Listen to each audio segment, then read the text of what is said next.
mica el tema és que en els projectes culturals hem de considerar que la comunicació és una part molt important de tot el projecte.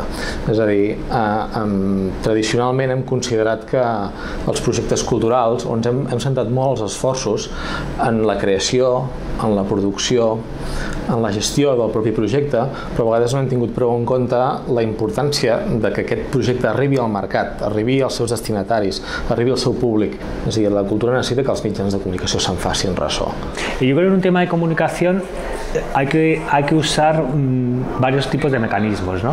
Yo creo que hay que utilizar los habituales, que para eso están, no hay que despreciarlos, sabiendo que normalmente nunca vamos a tener trascendencia. La industria es tan potente, es decir, las 20 empresas más importantes de ocio en Estados Unidos tienen acciones todas en medios de comunicación y con eso en todos los sitios, es decir, ¿cuántas empresas de comunicación realmente hay españolas, de las grandes?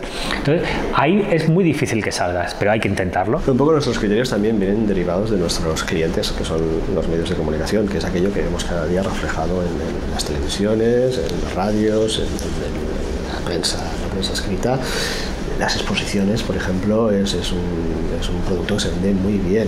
Todo lo que sea grandes colecciones, de grandes museos también. Nosotros recibimos al día del orden de entre 150 y 200 convocatorias solo relacionadas con el mundo de la cultura. Bueno, pues de estos 150 a 200 correos, el periodista lo primero que mira es el remitente, ¿no?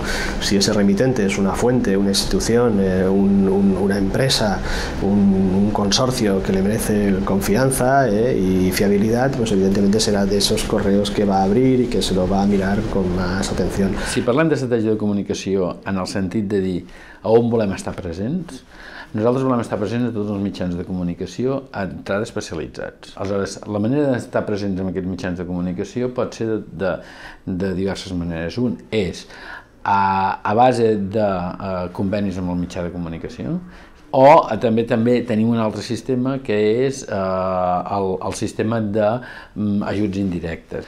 Ara, en aquest moment nosaltres bàsicament la nostra font, per entendre'ns, per poder tenir presència és bàsicament el conveni, és a dir, aquest conveni que establim de tu em dones publicitat en el teu mitjà de comunicació i jo et dono publicitat en els meus mitjans de comunicació. Els mitjans és una font molt important, però cada vegada hi ha més mecanismes per connectar directament amb el públic al qual vols arribar, ja sigui a través de les noves tecnologies, a través de les xarxes socials, a través del màrqueting directe, a través del street marketing, etcétera, etcétera. Y yo creo que hay que compaginar todo lo nuevo, y todo lo nuevo se puede hacer, porque primero es barato, es fácil, y ahí es fundamental mantener la neutralidad en la red.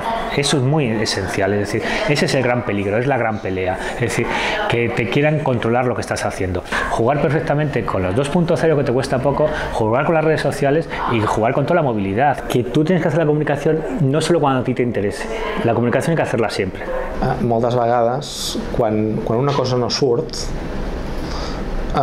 es un error de comunicación. Cuando hay tanta información tienen que ser mensajes muy cortos pero muy interesantes y buscar el elemento que te diferencie. Hay que buscar algo que lo tuyo sea mucho mejor que lo de los demás. Aunque no sea mejor, pero por lo menos venderlo mejor, ¿no?